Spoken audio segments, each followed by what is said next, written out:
For more on the Israeli domestic political situation, we're fortunate to be joined this morning by Shael Ben Ephraim. He is the host of a couple of podcasts with regard to Israel, Israel Explained, and also History in the Land of Israel. Great to see you, Shael. Good to see you. Thank you. Always a pleasure to be here. Yeah, of course. So let me go ahead and put, guys, A10 up on the screen to start to break down some of the internal tensions within the Netanyahu coalition and some of the breakdown over this reported ceasefire deal. So Smotrich here says, quote, "The deal is bad and dangerous for Israel's security. We will remain in the government only if there is absolute certainty of a return to fighting with great intensity." So could you tell us some of the fault lines here within the Netanyahu coalition and whether he can actually survive politically moving forward with this ceasefire deal? Yeah, so this has been moving very fast. You know, if we'd had this interview yesterday, I'd be giving you a very different answer from what I'd be giving today. So as we know, domestic Israeli politics are one of the major reasons the previous attempt to reach a deal, the previous very serious attempt to reach a deal from, May until August failed. And that's because Netanyahu was very reliant on two extreme right-wing parties, one run by Bezalel Smotrich and the other run by Itamar Ben-Gvir. And both of them are opponents of a deal. Now, over the last few months, Netanyahu has made an effort to expand his coalition so that he has a little bit of cushion against their influence. One of the major reasons for that was so that he would have the room to be able to make a deal. And he did that by bringing in Gideon Saar's party. Gideon Saar is a former Likud minister who then became a member of the opposition, said he would never sit with Netanyahu, and so on and so forth. And he was brought in. Likud also managed to bring in members of the Ben-Gvir party into the coalition, Almog Cohen, and Idan Rol from Yair Lapid's opposition party as well. So he had a little bit more cushion. And what he managed to do is he managed to get Smotrich to say that he would stay in the government if there's a deal, while Ben-Gvir threatened to leave. But now there's been a lot of pressure on Smotrich, much more than he expected, to leave as well. And now he's leaning towards leaving. So Netanyahu is in a lot of trouble because he can't lose both. He can only lose one, even though he's padded his coalition. Interesting. So we've seen a bit of a freak out inside of Israel. Can we put this next one, for example, up on the screen just to show the audience an example of what things look like inside? For example, here we have Ilan Levy. The biggest boost to global jihad will come from Hamas staging a victory parade amid the rubble. The free world is going to pay a terrible price for pressuring Israel to leave the Hamas regime in power instead of pressuring Hamas and working to remove it. So there is certainly a constituency, like you said, inside of Israel that's pushing it back against this deal. How does that influence then Netanyahu's ability to stay in power, like you said, if he does lose two of these members, or even if he does manage to hang on, he's still got some 42 days more of pressure to resume the war and to continue it. What will that look like? Yeah, so the plan that Netanyahu had was he will pass the deal and then improvise for 42 days and see what he can do. Now, there's a couple of things that could happen. One is he could have some kind of excuse to break the ceasefire. And Hamas usually don't adhere to ceasefires all that religiously, ironically, considering their ideology. And Israel could find some pretext for restarting the war over those 42 days, they hope. Or Netanyahu is hoping that Trump might give him some benefit that'll allow him to keep the coalition. For example, annexing West Bank settlements is something I've heard talk about, or attacking Iran, either allowing Israel to attack Iran, or even better from Netanyahu's perspective, attacking Iran himself using the U.S.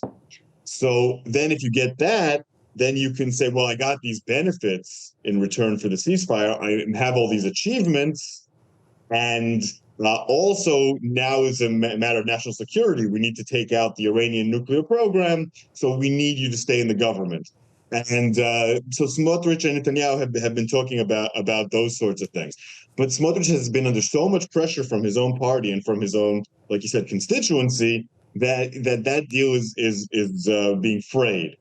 So Netanyahu has been saying for a long time that he will be able to restart the war after the first phase, but that's not what the deal said. The deal says something completely different. The deal says that there will be negotiations for a second phase and that it will be reached. And that's guaranteed by the mediators, which includes the United States. So this game that he's been trying to play right now, he's kind of being forced by public opinion on the right to make a choice.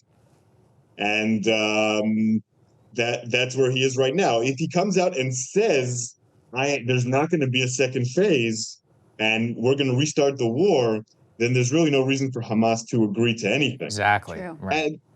And Hamas also is causing, problems now with how heavy the highest heavy-hitting prisoners are going to be, how many people they've killed, how well known they are.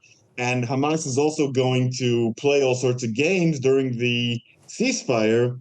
And that's why Netanyahu is going to have a pretext if he wants to say Hamas have broken the ceasefire, Hamas are demanding too much, and restart. So really at this point, Netanyahu is going to have to choose. Does he want the wrath of Trump, or does he want his coalition to collapse? Smotrich is putting him in that position, and that's why we're starting to see Netanyahu start to backtrack from the deal. Yeah, that's why we haven't seen Netanyahu come out and say we've reached a deal. Yeah.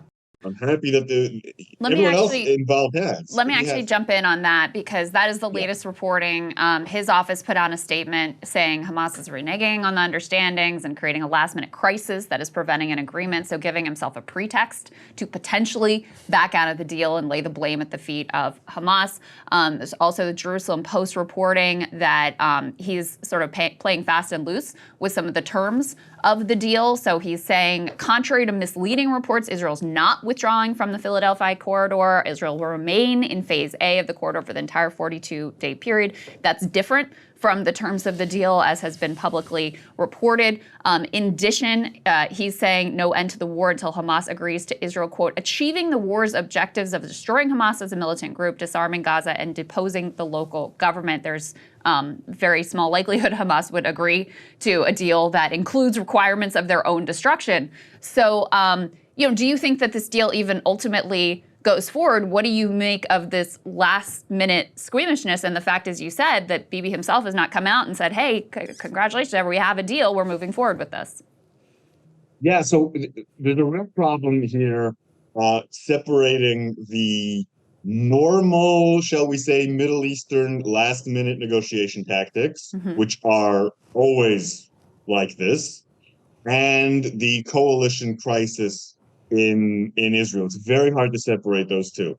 There's a certain amount of brinkmanship that goes into the last minute of any hostage deal that looks a lot like what we're seeing now. And then there's also the internal political squabbling that has actually prevented previous deals.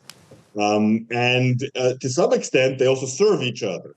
The internal tensions also allow Israel to demand more and get it in the last minute from Hamas. So there's a little bit of that going on. But also, it's important to note that Netanyahu is not exactly lying in what he's saying. What he's doing is he's trying to pretend that there's no phase two.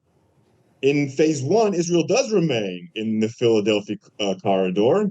In phase two, it removes itself from there. So what he's saying is he's pretending that only phase one exists and phase one doesn't, which also serves him in his negotiations with Smotrich, who says that he's willing to stay through phase one. So there's some improvisation here and pretense. As for destruction of Hamas, that's not in the agreement, as you noted. No one's going to agree to destroy themselves. And that's a game that he played last time when he scuttled it as well. He said, that he's not going to stop until Hamas is destroyed. So it's very hard to separate between the two. So as for will the deal go forward, my guess is yes. I would have been much more optimistic yesterday. I think that it's a little bit out of his hands. I think that once everyone's announced it, once the sides have agreed, once Trump has put his prestige into it, if he breaks it, the price will be quite high. Yeah. His best chance for re-election might be to stay with Trump, stay with this deal, get as much as he can from Trump, improvise through the first stage, and hope that he can either get Hamas to break it in a way that can convince Trump, or that Trump will offer him enough so that he can come and say to the public, look at all that I achieved. And it's important to note that both Ben-Gvir and Smotrich are saying we're leaving the government, but we're not going to vote to topple it. And that the opposition, the left-wing opposition, or, such as it is, centrist, whatever, are saying that they will provide a safety net for Netanyahu. So even if Ben-Gvir and Smotrich leave the government's not going to fall. Got it. At least not yet. They'll have a minority government, which is very weird in Israel, but is possible. And then if he gets enough, he might be able to get someone else to come in and get a majority again.